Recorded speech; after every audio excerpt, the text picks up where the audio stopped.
and welcome to this BiTS seminar. So BiTS stands for Blockchain and IoT seminar series. We started this seminar series in around September last year, and it's intended to help discussions and interactions between academia, industry, and government, focused on the areas around blockchain and IoT and related distributed systems topics. And today, can we ask also everybody to mute if you're not already muted? Thank you. And today we have the pleasure of welcoming Dr. David Hyland-Wood, who is our speaker. So David is an entrepreneur and multidisciplinary engineer based in Brisbane. He's currently the CEO of BitScore, a cybersecurity software company that works in the space, defense, and government markets internationally. Notably, in 2018, he led the acquisition of pioneering space technology company Planetary Resources for Consensus and led the creation of the first international blockchain standard, the Enterprise Ethereum Client Specification by the Enterprise Ethereum Alliance. David is also an adjunct associate professor at ITEE in UQ. So we're very glad to have you, David, and looking forward to the talk. Thanks, Raja, and thanks, Shantanu. Much appreciated. I will share my slides and dive in, hopefully leaving plenty of time for questions later. The subject of my talk today is the way we view distributed systems in theory and the practical problems that gives us when we try to implement them for real-world problems. So I'm going to talk about why I think you should be very suspect of people's perceptions around distributed systems, and then go through a bit of a history from about the 1950s up into the present day, covering hypertext, the World Wide Web, various distributed databases, and then into blockchains. And when I summarize all this, I think you're going to have a bit of a mental map of the differences in perspectives that have arisen along that way in that 70 years or so, and the way those perspectives have played out in very different kinds of distributed systems.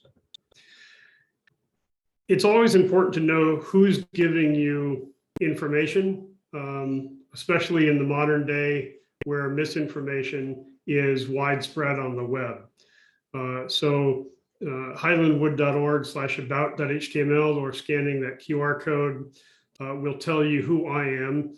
If you look me up on Google Scholar, I'm pretty easy to find there as well.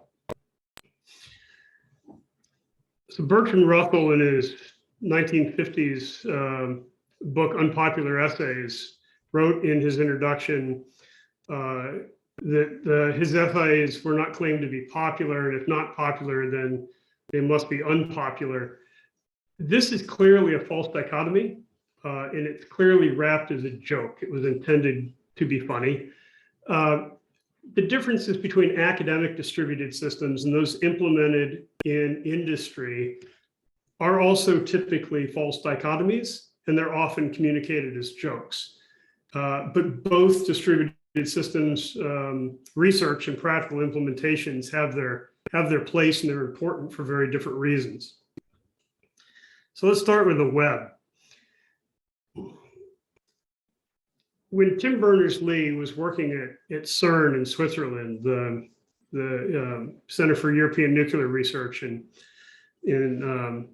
where the Large Hadron Collider is now, he was working there as an information scientist, and he came up with this proposal in the late 80s for what he called the World Wide Web.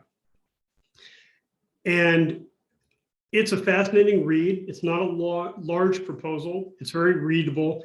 And in this proposal, you can see the foundations of not only what became the web, But what became Tim Berners-Lee's later work on the semantic web and his vision for a much fuller and more interesting and more dynamic information system. But a couple of things to point out. One is that Tim's proposal was a radical simplification of the hypertext systems of the day. Hypertext had started quite a bit earlier, and Tim's fundamental contributions were a way of addressing arbitrary machines around the internet, and not just machines, but resources that were on those machines, documents. And so we know those today as the URL, the Uniform Resource Locator, and its more general big brother, the Uniform Resource Indicator, or the URI. The second thing to note is that Tim's manager at CERN returned the proposal to Tim without any promise of funding, with the comment written at the top, vague but exciting. Anybody that tries to create innovation and throw it up the flagpole to see if anybody will pay attention to it is going to run into this problem. J.K. Rowling, when she was a young writer, had over 20 publishing houses reject the Harry Potter first book before she became the most widely published English author of her day. It's almost an aphorism. Good ideas will die on the vine, no matter how good they are. And it takes a special combination, not just of genius and hard work, but also luck and timing to get something through. Tim continued to work on the web for another 3 years before it saw any kind of light of day. And it was only the conflation with the open source movement and another couple of events that made it work. And I wonder how many of you know or recognize these two bullet-headed gentlemen. The one on the left used to be QUT's Dean of something, information systems, or whatever his title was. Basically, he was the dean of your faculty. Prior to that, he was my department head at UQ and my first PhD thesis advisor. The gentleman on the right is Mark Andreessen, who wrote the first graphical web browser when he was they were both at the time at the University of Illinois Urbana-Champaign in the United States. Simon was the department head there in this lab. Mark was a young intern, and Simon's lab was working on a very complete, robust, generalized, mathematically robust browser editor that was written in a thing called the Standard Generalized Markup Language. It was a parser for this language. The language could be extended arbitrarily. It was used at the time by large publishing houses for document layout. Simon's lab had produced an SGML editor that could view these pages, render them, and implemented hypertext between the documents. And also, it would allow multiple editors to edit pages for their conflicts to be resolved, for generalized authoring, editing. It was an amazingly complex and capable system, but it was usable by experts. So Mark Andreessen comes into this lab as a young intern, and he says, wow, this is all too complex for me.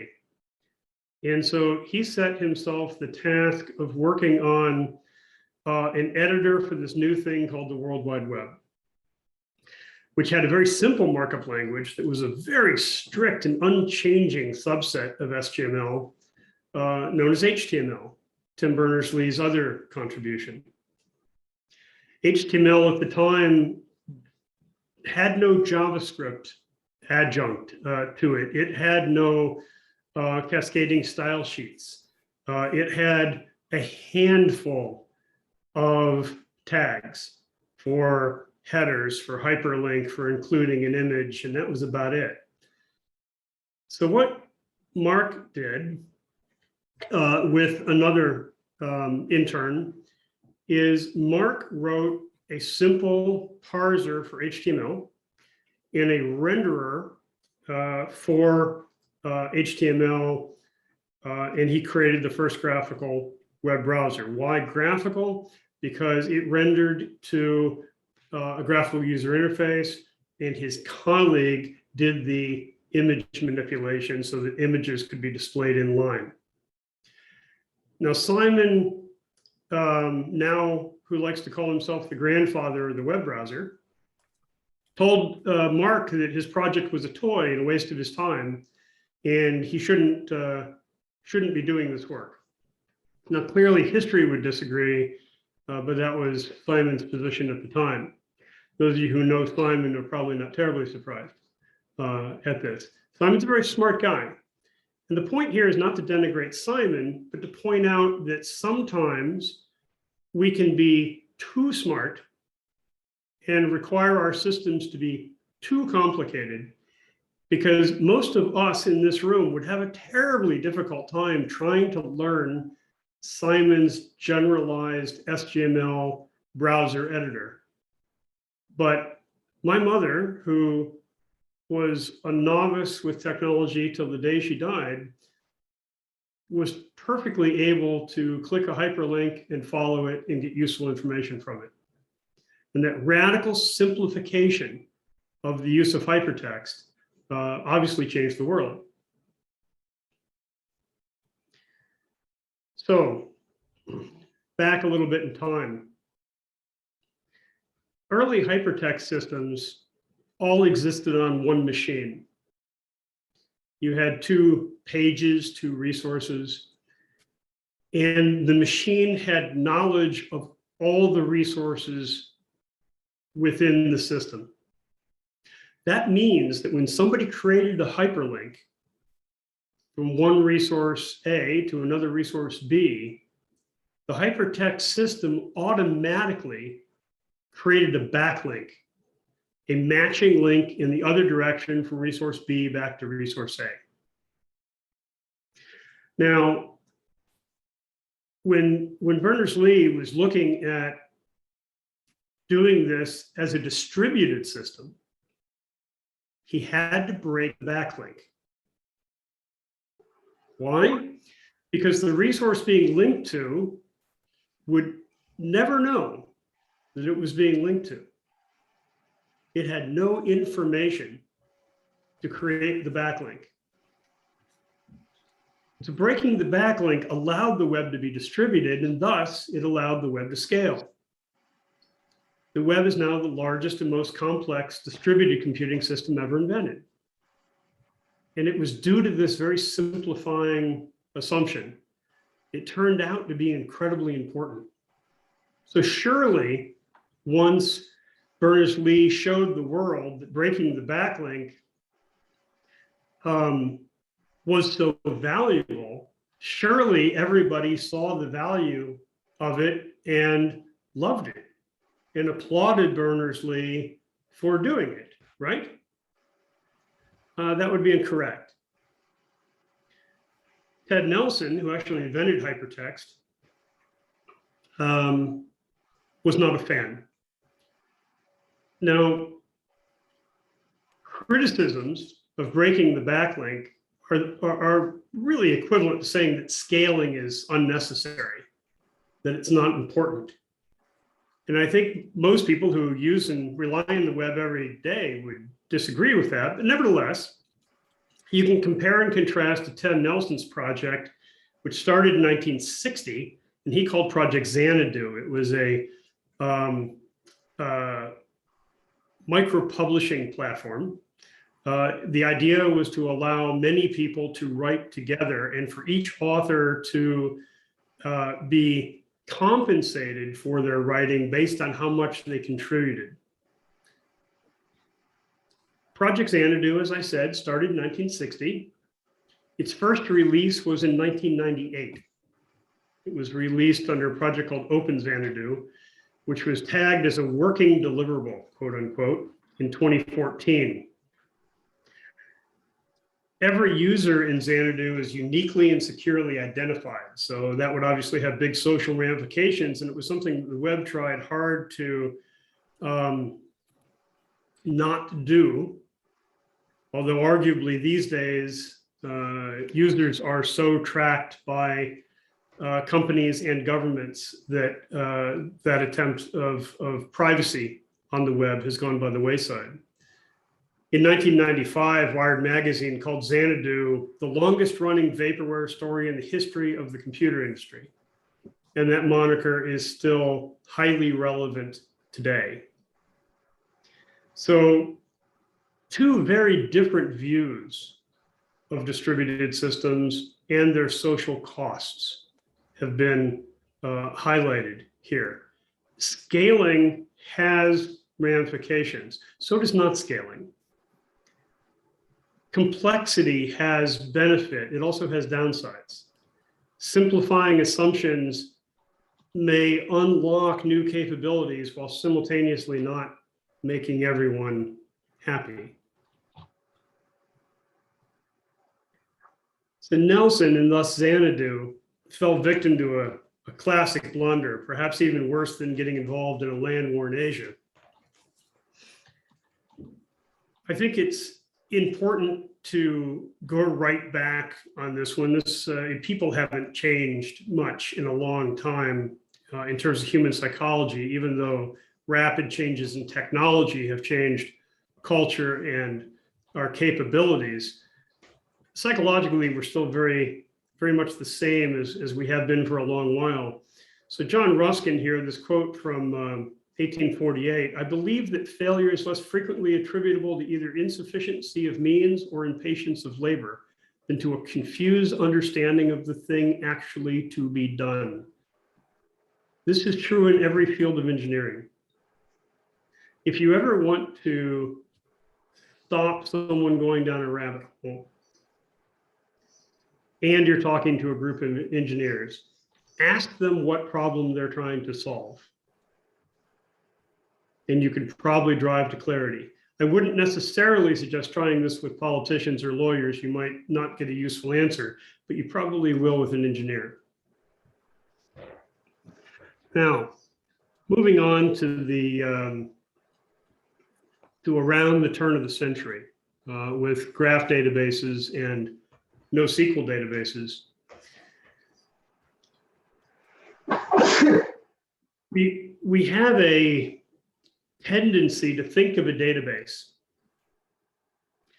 as a relational database. Oracle, MySQL, Postgres, any kind of database based on around the structured query language. The problem with that is that wasn't true in the 60s, and it wasn't true until the late 70s. But in the 80s, the 90s, the noughts, it became, the term database became synonymous with the term relational database. Why? Because these other types of databases either were subsumed into the background or were untenable for the technology of the day. The graph database, where anything could connect to anything else, much like a hypertext system. The basic research for that was done in the 1960s. They weren't implemented until the late 90s, early noughts. When my company in the late 90s applied for a grant from Canberra. This was in the rejection letter, which I still laugh about to this day, right? The concept that a PhD in computer science knows everything about computer science, that's never been true in the history of computer science.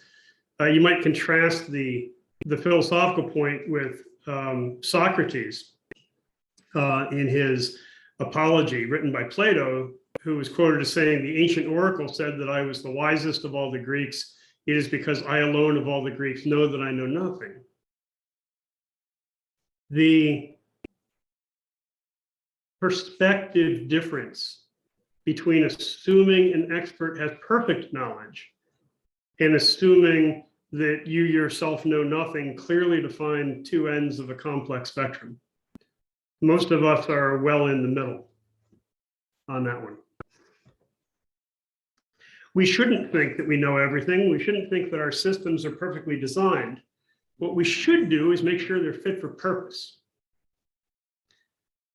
At one point, I was interviewed to be director of NoSQL database development at Amazon Web Services in Seattle. When the interview was over, we both agreed that I was technically capable, but we had a difference of opinion on how people were to be treated. I did not take the job.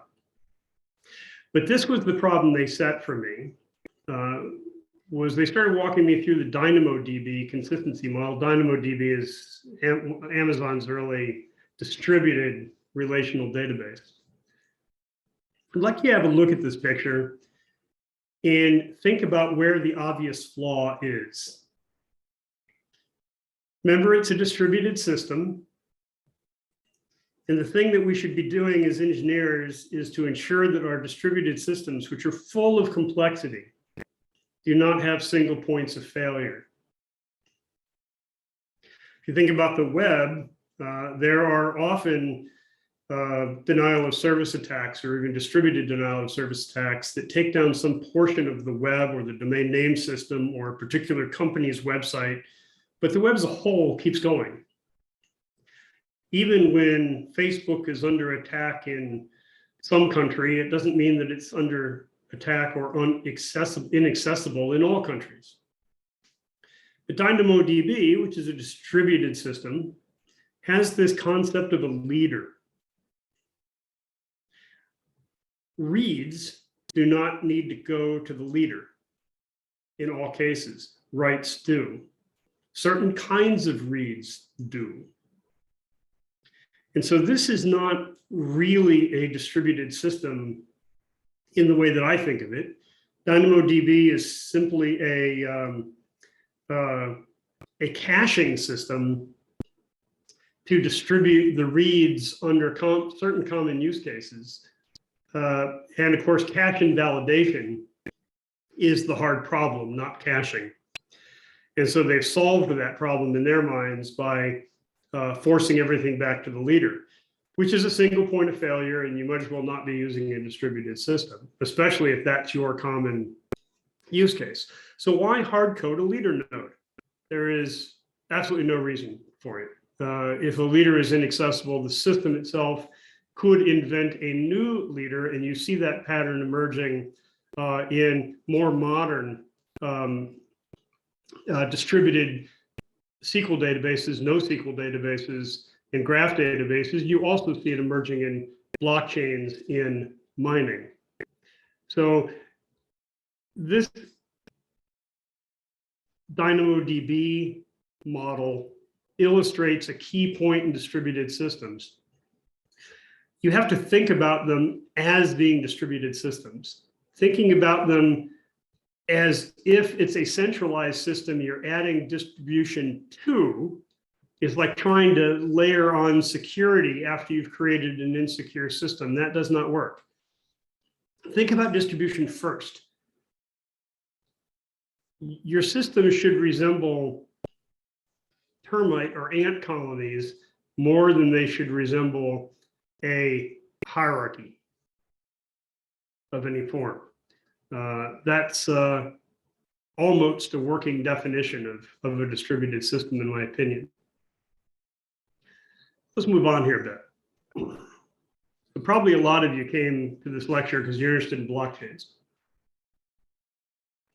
It's also possible a lot of you are interested in blockchains because you're interested in cryptocurrencies, and I promise to say absolutely nothing about cryptocurrencies.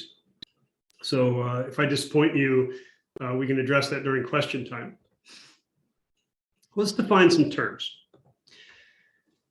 In the English language, consensus is defined as an opinion or position reached by a group as a whole. In computer science, consensus is how a distributed computing system or multi-agent system achieves overall system reliability in the presence of a number of faulty processes. In other words, not all the nodes in the system may do the right thing. They may not do the right thing because they're unreachable. They may not do the right thing because they fail. They may not do the right thing because they're controlled by a nefarious operator. They may not do the right thing because they've been hacked in some way. They may not do the right thing for any variety of reasons. The intent is not the purpose. But the process of consensus is for all honest nodes to continue to do the right thing in the presence of some number of faulty processes participating in the system. That's what we mean by consensus. Now, in blockchains, consensus is the critical first step. When a miner creates a new block, that block is not automatically added to the blockchain because the nodes of the blockchain, the participating computer systems in the blockchain, do not know a priori that that block can be trusted. They have to independently verify that they should add that block to the end of their local copy of the chain. And they have to come to consensus. That's a reasonable thing to do. And each blockchain has its own mechanism for establishing consensus. In Bitcoin and Ethereum, the two largest public blockchains, consensus is probabilistic. And many nodes in the system can create a blockchain which is not canonical, which is not agreed upon by the majority of the chain. Over the course of time, they both have to have some mechanism to bring those nodes back into line with the group consensus. Now, how that situation arose, we'll talk about here in a bit. How many algorithms are there for consensus on blockchains in 2022? Well, they're not all recorded. Many of them exist in academic papers, but our best guess today comes from taking these 72 identified consensus algorithms that were put together by some industry watchers, and then adding in a number of others that are available in academic press. And we get to something over 100, 110, something along that line. So over 100 different blockchain consensus algorithms. Now, clearly, Bitcoin uses one algorithm. Ethereum arguably uses two, because the first version of Ethereum uses Ethereum proof of work. The version of Ethereum 2, which is being created now, is a proof of stake based consensus mechanism, voting mechanism based on validators agreeing to lock up a certain amount of cryptocurrency for the privilege of proportionally voting on consensus operations to operate the system of the chain. Other blockchains use different approaches. I do encourage you, if you're interested in this topic, to download this image off GitHub, the Blockchain Consensus Encyclopedia, and look at the categories carefully, the way that consensus algorithms are categorized, and that'll give you a good overview of the types of approaches in the distributed systems context, that the way that people are trying to solve the consensus problem. It's not an easy problem to solve. There are typical problems, people problems, within distributed systems researchers. Many distributed systems researchers who are reviewing academic papers will conflate the proof of work style algorithms in Bitcoin and Ethereum with blockchain consensus. And they may be very unaware that these other 100 consensus algorithms exist. It's not an uncommon problem. This problem is slowly being addressed just by blockchains becoming more of a mainstream activity. But just like there are a lot of cryptocurrencies in the world, there are a lot of blockchains in the world, and there's a lot of experimentation going on because nobody thinks that we're going to be using Bitcoin or Ethereum forever in public, and most businesses do not use it in private.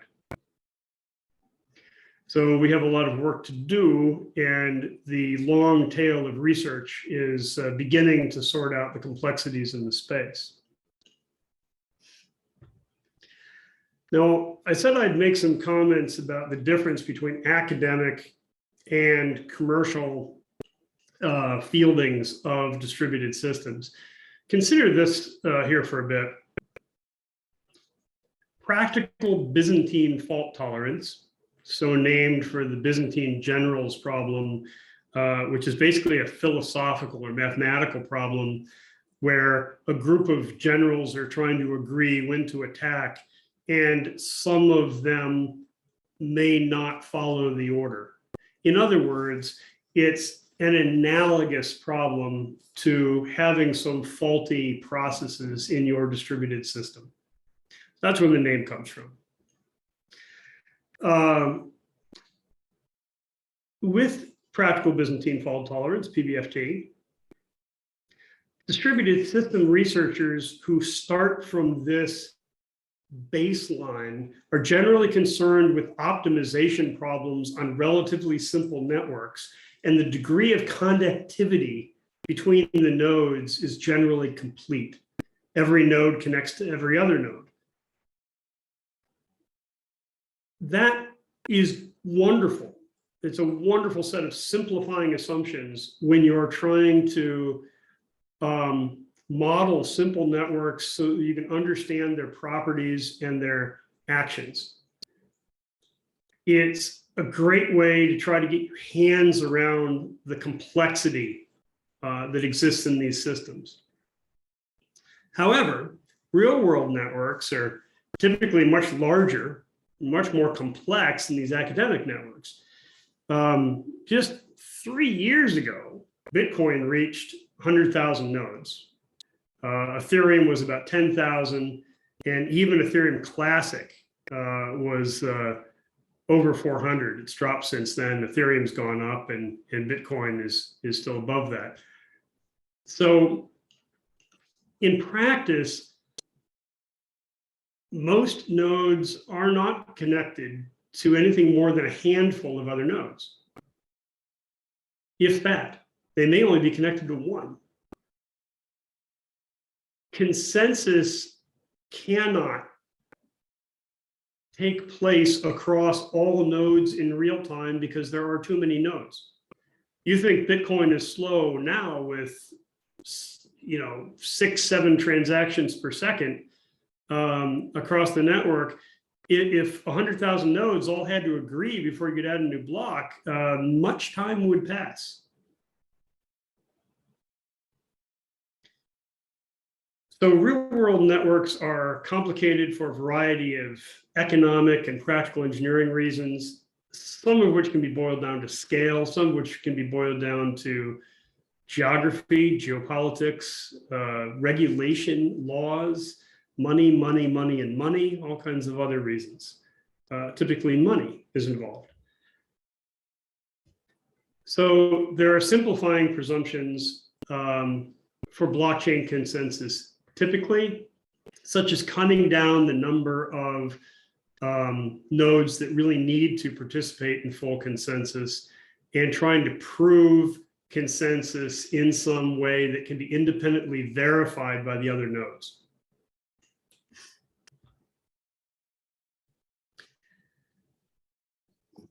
Here's another typical rejection letter showing the kinds of problems that people run into when they take different philosophical viewpoints on distributed systems. This was a paper that I was a co-author on, and it was in relation to an Ethereum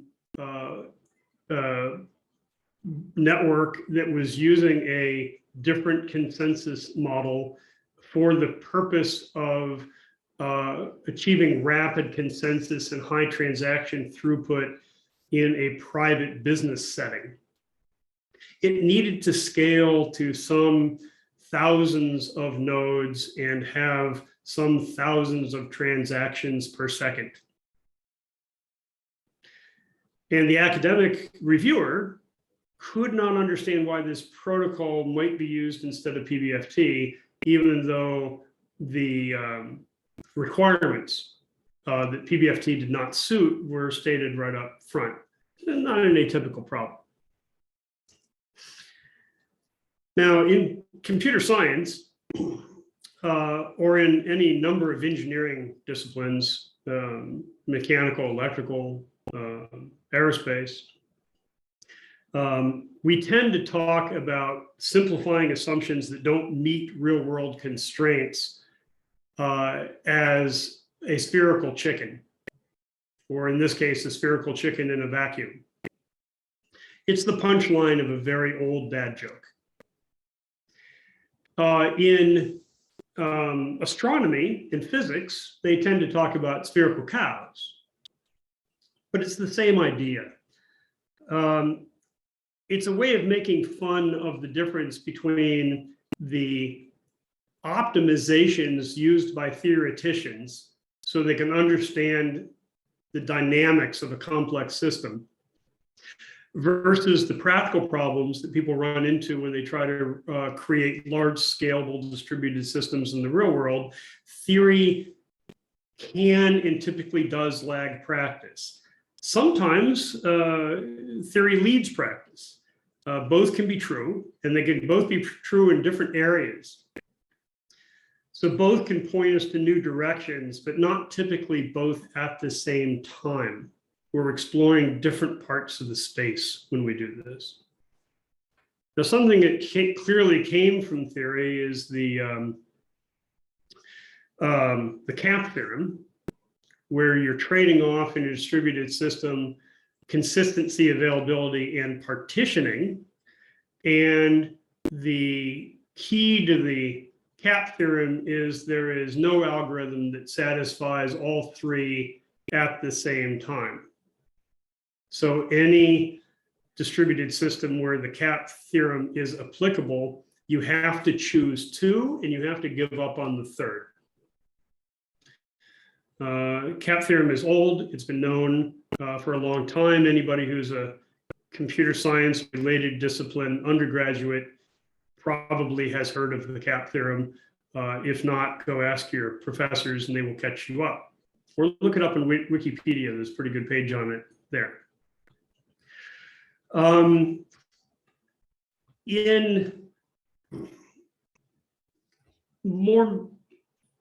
more modern distributed systems like blockchains, you do run into this problem of complexity. We're adding complexity faster than theory is able to catch up to us and bound the problem set for us. So in blockchains, to some degree, we have certainly not escaped the cap theorem, but we have ended up with an analogous so-called trilemma, where similarly you need to choose any two of three critical features. So decentralization, whether a participant can access resources in a certain amount of time. Scalability, how many transactions you can process, and security. If you're going to do something like create a cryptocurrency or a tradable token, or you're going to do some provable work, giving up on security is a bad idea. So that means a priori that you need to choose between decentralization and scalability. And this is exactly what we see in blockchains. We see the large public blockchains focus on scalability while they say decentralization. And we see the business-oriented blockchains, the private permissioned blockchains, go exactly the opposite way. They tend to sacrifice scalability, and all the nodes are as decentralized as any other. And the way that you make the choice there, the way you collapse the trilemma into what you want, is by changing the consensus algorithm. So how does the CAP theorem and the trilemma compare to each other? Theory lags practice here. I don't know the answer. Does decentralization equal availability? Maybe. It's not proven. Does security equal consistency? Probably not. So does partitioning equal scalability? Definitely not. So they aren't the same theorem. They are analogous theora that have to be applied in context. There's still a lot of theoretical work to do to see how these things fit into the larger theory of distributed systems.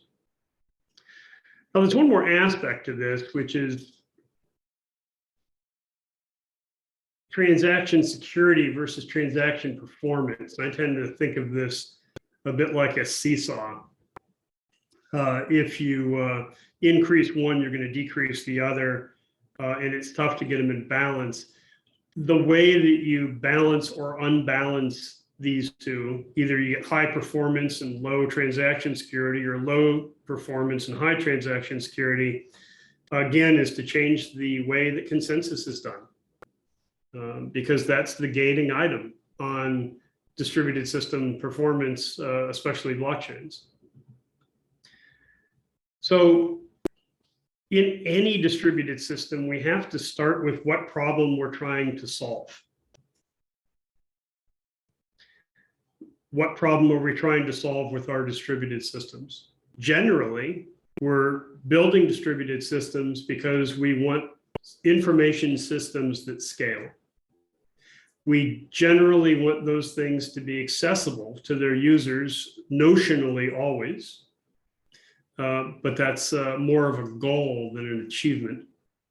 We want them to be resistant to attack, and that attack is going to the resistance ability to attack is going to come with some bounds, and that's a place where theory can help tremendously, is to define those bounds.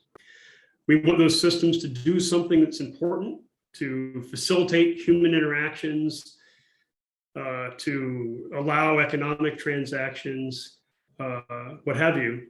I might add a new one, which is we want systems that do not turn one another against each other. I think we're learning that with the what became of what people these days call Web 2.0, the social networking, which is basically the application of JavaScript to the web, and what that's done to online privacy, public speech, particularly the way it tends to exacerbate certain human group dynamics, where we forgive our friends their transgressions, and we hold strangers to great account. Again, what problem are we trying to solve? We may want to be very careful with this. So before we take a utopian look at blockchains or any other distributed system, we may ask what the unintended consequences are. Again, what problem are we trying to solve? So going up a level, we should ask ourselves a meta question. What does it mean to do science or to be a scientist? What does it mean to be an engineer or to do engineering? Henry Petrovsky here, who's the author of a wonderful book on the evolution of everyday objects, highly recommended for anybody to read. He says science is about knowing and engineering is about doing. And I've never really felt that quite captured it. It's close, but it's not really there. Einstein said that scientists investigate that which already is, and engineers create that which has never been, which is clever and nice. That's not really quite there either, because many theoretical engineers investigate things that may be created. Many scientists these days are busy doing the same. What bounds could we push if the universe worked in a way that we're not sure it does or not? I tend to think of this thing, this dichotomy, more simply. I like to say that engineering is that collection of things that you learn when you try to turn theory into practice. And every time you do this, every time you look at theory, you look at the textbook, you look at academic papers, you try to figure out where people have gone before you, and you think, oh, if I put the Lego blocks together in this new way, I can make something new happen. But the collection of things you learn when you try to apply that theory and put it into practice, you always learn something. You always end up doing something new. George Bernard Shaw, the playwright in the late 19th century, wrote in his play Man and Superman from 1903, or early 20th century, the reasonable man adapts himself to the world. The unreasonable one persists in trying to adapt the world to himself. Therefore, all progress depends on the unreasonable man. Now, if he was writing it in the 21st century, he would have been gender neutral. And it's not my intention to be gender specific, but it is my intention to make you think of the process of creation. Because when we, as a group of people, sit down to try to create or modify a distributed system, it is fundamentally a process of creation. It is fundamentally an invention, and it is fundamentally trying to learn what happens when we apply theory and we turn it into a practical system. Now, I'd like to leave some room for questions, because hopefully there will be some. If anybody would like these slides, I have put them up on the web, and they're licensed under a Creative Commons attribution license. And with that, I'll be happy to take questions. Thank you, David, for this very interesting talk. And it was nice to see sort of your take on this historical aspects of computer science and where we are today. Any questions from the audience? Yeah, Roger, I'll jump in if I can. Turn my video on so that you can see I actually exist. Here I am. Hey, David, thanks for the talk. My name's Kevin Sarek. I'm a research engineer at CSIRO, and I'm currently doing my PhD with Roger over at QUT. And I can say that the reason that I know that this was a good talk is because I have about 20 tabs open on my browser that I pretty much I'll both thank and curse you for making my weekend go away. I have plenty of reading to do. So I was thinking about some things I've come across, because I think we operate in similar spheres. And one thing that came up is talks by Ted Nelson about Xanadu and his philosophies on the early internet. And you get a feeling watching Ted Nelson talk that he's either completely insane or we're all insane and he's the only sane one. And one of the things he mentioned is that he felt that cut and paste was fundamentally wrong from the beginning. And it had this notion of stealing content and that all content should be linked as in Xanadu. And it got me thinking, perhaps the uptake of a technology, it could very well be linked to our ability to hijack other people's content. You look at BitTorrent, it was popularized by stealing media. You look at the web and people would cut and paste pictures that some other person had a copyright on, and put it on their website. In terms of linking data across the web and finding a way to resolve these URLs and URIs, I wonder if you have any thoughts about the role of this kleptomania as almost a bootstrap for the uptake of technology. Can it be done without taking content? Is that a possibility in your mind? Thanks, Kevin. That's a great question. I think I could talk on that for some hours. So feel free to send me a LinkedIn message or an email, and we should have coffee sometime. Good luck with your PhD. I'm still thinking in my own head most days. Comment by one of my other PhD supervisors who asked me why I wanted to work very hard to join a not very exclusive club.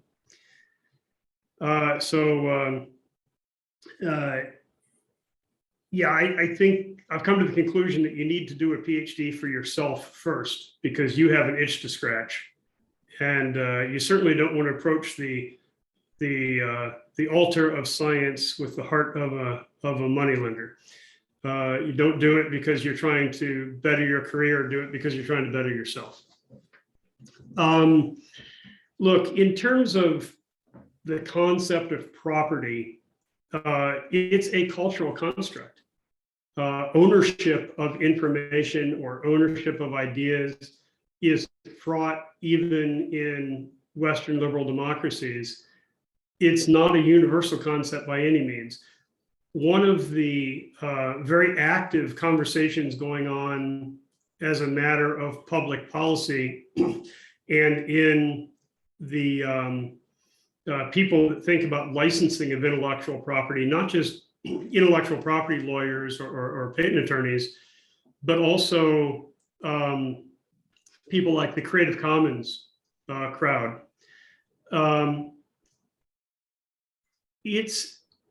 It's a truism that innovation is stifled by intellectual property protection. When the patent system was first put into practice, the intention was to give the inventor time to benefit and get a first mover advantage before somebody with more resources could swoop in and make money off their idea. Now, these days, when most patent portfolios are created by big companies where the individual inventors are turning over their intellectual property rights, be that at a university or in a corporate company or in a governmental system, I'm not sure the patent system fulfills that requirement anymore.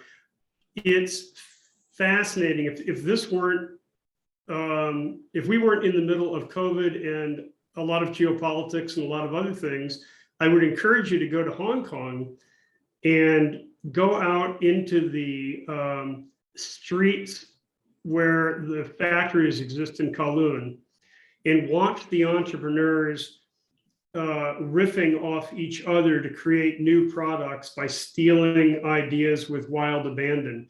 There is a trade-off between the degree to which we protect intellectual property and the speed of innovation. And I'm not sure that any society has found that correct balance yet. We're all sort of empirically exploring different parts of the space. There's simply more than one way to do it. Yeah, it's an interesting thought. And you look in certain economies that are growing very fast and they love their calipers and they'll quickly measure up a product when it gets to market, and they'll make a copy pretty much overnight. And I've got patents of my own, and it's a long process that seems to be just for fees that get paid to some bureaucratic office. So it's interesting to think of it as us operating in an experiment to sort of resolve that answer right now. Although I must admit, I'm tempted to get engineering is what you learn when you try to turn theory into practice. I want to get that embroidered into a cushion and maybe sell that. So we'll split the profits if that goes through. Well, these slides are under Creative Commons license. I think you should go for it, and I hope you do well. Perfect. Thanks, David. Any other questions from the audience?